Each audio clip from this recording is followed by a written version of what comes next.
बासायगिरिफोरबो जिसु ख्रिस्टनि मुङै जय मसीह होननानै आखाइ खबजबै बयबो नायगिरि नोंथांमोनखौ खुलुमहरदों आरो लोगोसे बयखौबो बरायदों। अनजाग्रा ख्रिस्टनि बिसा नायगिरि नोंथांमोन, दिनै जोङो बे भिडिअनि गेजेरजों बेखौनो नायगोन दि मानोना जुन दाना हाबनाय लोगो लोगोनो जोंनि साफ्रोमबो ख्रिस्टियान आबादारिफोरा आबाद मावनो थाखाय थामथिम जाबाय। आबाद मावनो थाखाय जि माइ आबाद मावो बै आबादनि थाखाय माइनि थाखाय खोथिया फोजेनबाय। जुन हाबनाय लोगो लोगोनो गोबां गोसोआव हाखा दावरा हांखुरा जाजेनबाय जे आबाद मावनांगौ, खामानि मावनांगौ होननानै। दा इसोरनि बोसोनजों लोगोसे इसोरनि बोसोना जोंनि साफ्रोम आबादारिफोरनो जेन थुलुंगा होयो, बिनि थाखाय फंनैसो इसोरनि बोसोन लानानै फैदों।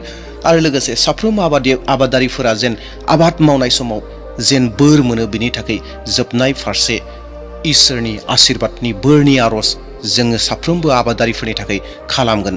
दा बिनिखाय बे भिडिअखौ जोबजासिम नायगोन जेन बे बोसोना आरो बे आरजआ साफ्रोमबो आबादारिफोरनो जाफुंसारनायखौ जेन लाबोयो, फोथायगोन। दे अब्ला अनजाग्रा नायगिरिफोर जोङो आवगायलांदोनि। अनजाग्रा नायगिरि आबादारि नोंथांमोन, जुन दाना केलेन्डाराव लिरनानै दोनजानाय केवल मोनसे दानल' नङा, नाथायब्ला बे दाना मोनसे आसानि दान, मिजिंनि दान, खामानि मावनायनि दान आरो बेयो गोदान बेगर फोनायनि मोनसे सम। आरो बे दाना फोथायनायजों लोगोसे भबिष्यतखौ नायहरनायनि मोनसे दान। जेब्ला गायनो गोनां दुब्लिया गोरान जानानै थायो, अख्रां फारसे नायदावनायनि मोनसे सम। आरो जेब्ला दुब्लिया उदां जानानै थायो, मोनसे गोदान जिउखौ बेरखांहोनायनि सम। आरो बेनो मोनसे फोथायनायनि जिबन। अनजाग्राफोर, बाइबेला जोंनो फोरोङोदि एबा बुङोदि जे बुहुमनि गोबां मानसिफोरनि गेजेराव बयनिख्रुइबो धर्ज गोनाङा आबादारियानो होननानै। सासे मोजां आबादारिया बेखौ मोजाङै मिथिगौदि फोजेननायनिफ्राय लानानै हानायसिम बेसेबां सम नांगौ बेखौ मिथिगौ। बियो सानफ्रोमबो आबाद फोथार बारियाव थांनानै आबादखौ माबा मोनसे बोफ्लावहैलाबायाखै, माबा मोनसे बोनानै फेदेरहैयाखै। नाथाय बै आबादारिहा इसोरनि सायाव फोथायनाय दं जे इसोरा बै आबादफोरखौ सम बायदि फेदेरगोन। दिनै आबादारिफोरा गोबां सैनायजों सैसोनो गोनां जायो। माब्लाबा अखा गैयिनि सिन्ता खालामनो गोनां जायो आरो माब्लाबा बांद्राय दै जानायनि थाखायबो गिनो गोनां जायो एबा सिन्ता खालामनो गोनां जायो। माब्लाबा आबादखौ नस्थ' खालामनानै होग्रा, फोजोबनानै होग्रा एम्फौफोरखौ लानानै सिन्ता खालामनो गोनां जायो। माब्लाबा मार्केटनि जि आप डाउन रेट दङ बैखौ लानानै सिन्ता खालामनो गोनां जायो। माब्लाबा रांखान्थिनि जेंना जायो। बैफोरबादि जेंनाफोरा आबादारिफोरखौ गोबां समावनो सैहोयो। नाथाय इसोरनि बोसोना जोंखौ गोसोखांहोयोदि, जे साफ्रोमबो आबादारिफोरखौ गोसोखांहोयोदि जे जि खामानिखौ गोसो होनानै मावख्रुबदों, बै मावख्रुबनाय, बै मावनाया माब्लाबाबो एरैनो थाङा। इसोरनि बोसोना जोंखौ गोसोखांहोयो। मानोना इसोरनि गोथार बोसोन गितफोरनि 126 नाम्बारनि 5 सिरिया ओरैहाय बुंदों, जायहा मोदै फसरनानै फैयो बिसोरो रंजा बाजा हागोन। जाय आबादारिया बे समाव दुखु खस्थ सैसोनायजों मावख्रुबगोन, बे आबादारियानो फैबाय थानाय समाव आबाद बुथुमनो मोनगोन आरो बिनि फिउचारा मोजां जागोन आरो इसोरजों होजानाय बोरनि फिथाइफोरखौ हानो मोनगोन। गोसोआव लाखिगोन साफ्रोमबो आबादारिफोर, बेगर फोनाया मोनसे फोथायनायनि खामानि। जेब्ला नोंथाङा बेगरखौ हानि सिङाव दोनो एबा फोनानै होयो, बै समाव बेगरा जोंनि मेगननिफ्राय दान्दिसे समनि थाखाय आन्दो जायो। दान्दिसे समनि थाखाय जोङो ओरैबायदि मोननो हागौ जे जों फोनाय बेगरा गोमानासो थाबाय माथो होननायफोरबायदि सानफ्लांनो हागौ। नाथाय सैथोआवब्ला बियो गोमानानै थाङाखै, नाथाय फैबाय थानाय समनि थाखाय जौगाहोनो थाखाय, बांहोनो थाखायसो बियो मोनसे प्रसेसआव दं। थिग बेबायदिनो माब्लाबा जोंनि मावख्रुबनायखौ, जोंनि आरजखौ आरो जोंनि जि सानफ्रोमबो मावबाय थानाय, बैफोर मावबाय थानायनि फिथाइफोरखौ जोङो लोगो लोगोनो गोख्रैनो नुनो मोना एबा मोना। नाथाय बेबायदि थासारियाव फैसालिनि बै आन्दोआव इसोरा जोंनि थाखाय खामानि मावबाय थायो। अनजाग्राफोर, बे जुन दाना नोंथांखौ गोसोखांहोगोन दि जे इसोरा जे गिर्जा न'आवल' दं बे नङा, नाथाय नोंथांनि आबाद फोथारावबो, आबाद मावनायावबो इसोरा दं, बेखौ गोसोखांहोगोन। इसोरा बबेबा मोनसे आरज खालामनाय जायगायावल' दङ बे नङा, नाथायब्ला नोंथांनि जिथु हालेवनाय जि हाल दङ, जि ट्रेक्टर दङ, जि गारिफोर दङ, जि बेगरफोर दं, बै गासैयावबो दं। बियो नोंथांनि मावख्रुबनायखौ मिथिगौ, बियो नोंथांनि मेंनायखौ मिथिगौ, बियो नोंथांनि न'खरनि गोनांथिखौ मिथिगौ। बे आबादनि बोथोराव एबा गायनाय फुनायनि बोथोराव एबा समाव अखाया खम फैब्लाबो, अखाया गोबां फैब्लाबो इसोरनियाव फोथायनायखौ अरायबो दिनबाय था। बबेबा मोनसे थासारिखौ एबा समखौ गोब्राब मोनोब्लाबो आसा खालामनाय एबा मिजिं खालामनायखौ नागारनो नाङा। मानोना इसोरा बिनो जाया बे बुहुमखौ बनायबाय, बि हाखौ बनायबाय, बि बारफोरखौ बनायबाय, बे मिथिंगाखौ बनायबाय, गासैखौबो बनायबाय आरो बेयाव थानाय गासै जिबफोरखौ, जिउ गोनांफोरखौ बानायग्राया बे इसोरानो। नोंथाङा जेब्ला बे जुन दानाव खोथिया फोगोन, माइ गायगोन, बै समाव नोंथाङा जे बेफोरखौल' मावगोन बे नङा, नाथाय नोंथाङा बे जुन दानाव फोथायनायखौबो फोफा, आसा खालामनाय एबा मिजिं खालामनायखौबो गायफा एबा फोफा, आरज खालामनायखौबो गायफा एबा फोफा आरो साबायखर बावनायखौबो फो एबा गाय। मानोना जाय सुबुङा, जाय आबादारिया फोथायनायजों फोगोन, बियो जोबनाय बोथोर फारसे रंजा बाजायै हानो मोनगोन। बेनिखायनो अनजाग्रा नायगिरि नोंथांमोन, नोंथांनि जि आबादनि हा दङ, बै आबादनि हाया बोर गोनां जाथों, हासार गोनां जाथों आरो नोंनि जिथु मावख्रुबनाया फिथाइ थायथों आरो नोंनि न'खराव बोरजोंनो बुंफबथों। बेनिखायनो अनजाग्रा आबादारि नोंथांमोन, फै जोङो खौसेयै देग्लायनि बे आबादनि थाखाय जि आबादफोर मावगोन, बै आबादफोरनि थाखाय जों खौसेयै आरज खालामनि आरो बे आरजखौ नोंथाङा फोथायनायजों नाजाव।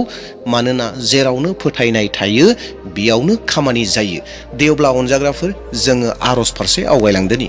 अ सोरगोआव थानाय आफा, दिनै जों नोंनि सेराव फैदों, नोंनि खाथियाव फैदों बै सुबुंफोरनि थाखाय जाय सुबुंफोरा देग्लायनि 2026आव बे जुन दानाव आबाद मावनो होननानै थामथिम खालामदों।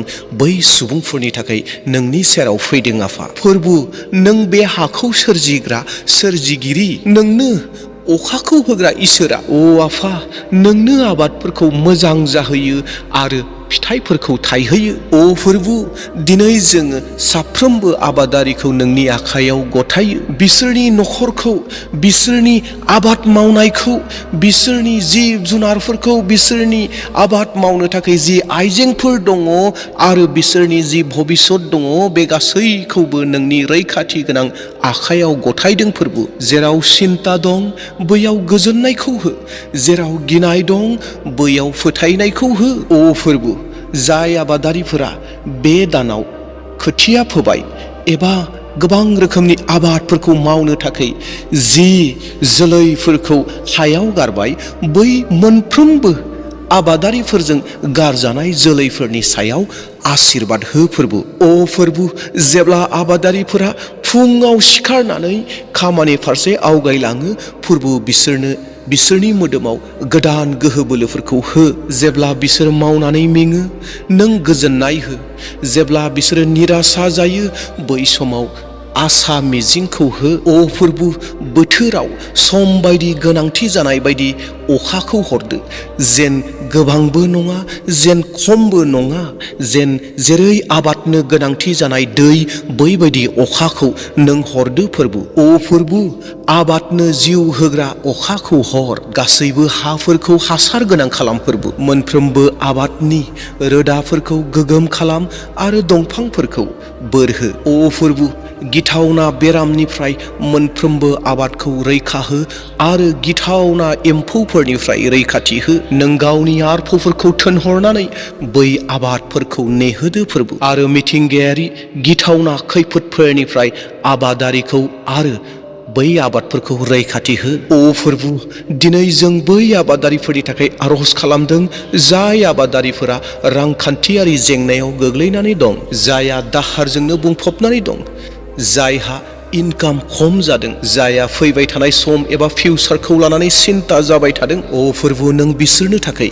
मोनसे गोदान दरजाखौ खेवनानै होदो। बिसोरनो गियान हो, जेन बिसोरो सैथो थांखि लानो हायो, सैथो खामानि मावनो हायो। आरो अ फोरबु, बिसोरनो नों मोजां खाबुफोरखौ होदो। अ फोरबु, साफ्रोमबो आबादारिफोरनि न'खराव खौसेथिया थाथों। बिसोरनि गथ'फोरा मोजां सोलोंथाइ मोनथों आरो मोजां भबिष्यतखौ मोनथों। अ फोरबु, बिसोरनि न'खराव साफ्रोमहाबो गोग्गो देहा थाथों आरो रंजानाय आरो गोजोननाया अरायबो थाफ्लायथों आरो बिसोरखौ जायखि जाया बेराम आरो खैफोदनिफ्राय गोजानाव दोन। अ फोरबु, आबादा जे मोजां जायो, जों नोंनियाव बिनि थाखाय आरज गाबदों। अ फोरबु, बे बोसोराव बिसोरनि मावख्रुबनायनि फिथाइखौ बिसोरनो नुनो हो। आबादारिफोरा जेखौ मावदों, मावनायनि बै फिथाइफोरखौ बांहो फोरबु। बिसोरनि बाख्रिफोरा जेन बुंफबो, बेबायदि फिथाइखौ नों बोर होदो फोरबु। बिसोरनि न'खराव जेन जेनिबो खमि दा थाथों। अ फोरबु, बेबायदि बोरखौ साफ्रोमबो आबादारिफोरनो होदो। अ फोरबु, बिसोरनो खालि मोदोमनि बोरखौल' दाहो, नाथाय बिसोरनो आत्मिक जिउनि बोरखौबो होदो। जेब्ला बिसोर आबाद फोथाराव खामानि मावनो थाङो, बैयाव नोंनि उपस्थितिखौ जेन बिसोरो मोन्दांथिनो हायो। बिसोरनि फोथायनाया जेन बोलोगोरा जालाङो।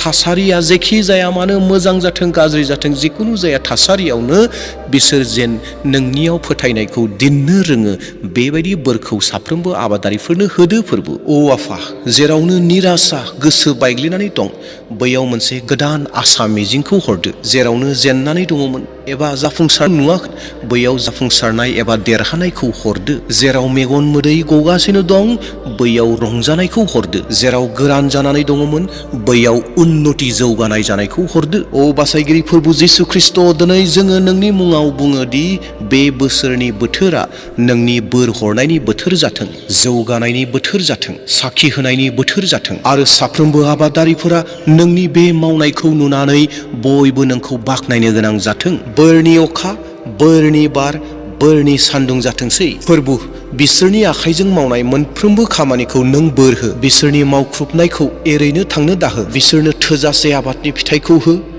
मोजां इनकाम जानायखौ हो, गोग्गो न'खरखौ हो, आरो गोग्गो मोजां फिउचारखौ बिसोरनो हो। दिनै जों बे गासै आर'जखौ जोंनि बोलोगोरा बासायगिरि फोरबो जिसु ख्रिस्ट'नि मुङै बियो। आमेन। प्रेज द लर्ड। इसोरनि बाख्नाय जानाय जाथोंसै साफ्रोमबो आबादारिफोरनो 2026नि बे जुन दाना जागायजेननाय लोगो लोगोनो बयनोबो इसोरा आशीर्बाद होथों। बिसोरनि मावनाय जि आबादफोर दं, माइनिफ्राय लानानै जि आबादफोरखौ बिथांमोना मावदों आरो बिथांमोननि आखाइजों जि आबादफोरखौ मावगासिनो दङ, मोनफ्रोमावबो इसोरा बोर होथों, साक्सेस खालामथों। आरो लोगोसेयैनो बेखौ खावलायनो हास्थायदों, साफ्रोमबो आबादारिफोरा बे आर'जखौ फोथायनायजों नाजावगोन, आरो जेराव फोथायनाय थायो बेयावनो खामानि जायो। आरो लोगोसेयैनो बेखौनो खावलायनो हास्थायदों, नोंथांनि मावनो लानाय मोनफ्रोमबो खामानिखौ इसोरनो मिथिहो, जिसु ख्रिस्ट'नो मिथिहो, आरो जिसु ख्रिस्ट'नि बोरखौ लानानै देग्लायनि बे आबादखौ माव, खामानिखौ गासैखौबो माव। अब्लाना इसोरा थारैनो नोंथांनो बोर होगोन आरो नोंथांनि जिथु मावख्रुबनायनि फिथाइखौ नोंथांनो नुहोगोन। दे अब्ला अनजाग्राफोर, दिनैनि भिडिअखौ बेसेयावनो दोनथ'बाय आरो बेसेखिनियावनो खावलायदों। बे भिडिअआ जुदि नोंथांनि गोसोआव बोरखौ लाबोबाय होननानै नोंथाङा सानदोंब्ला, बे भिडिअखौ गुबुननोबो शेयार खालाम, जेन गुबुनाबो बोर मोनो आरो आशीर्बाद मोनो। आरो लोगोसेयैनो लाइक मोनसे होनो दाबाव, आरो भिडिअखौ शेयार खालामनायखौथ' दाबावसै, शेयार खालामनानै होदो। आरो लोगोसेनो सोरबाफोर चेनेलाव गोदान फैदोंब्ला चेनेलखौ साबस्क्राइब खालामना लादो। Thank you.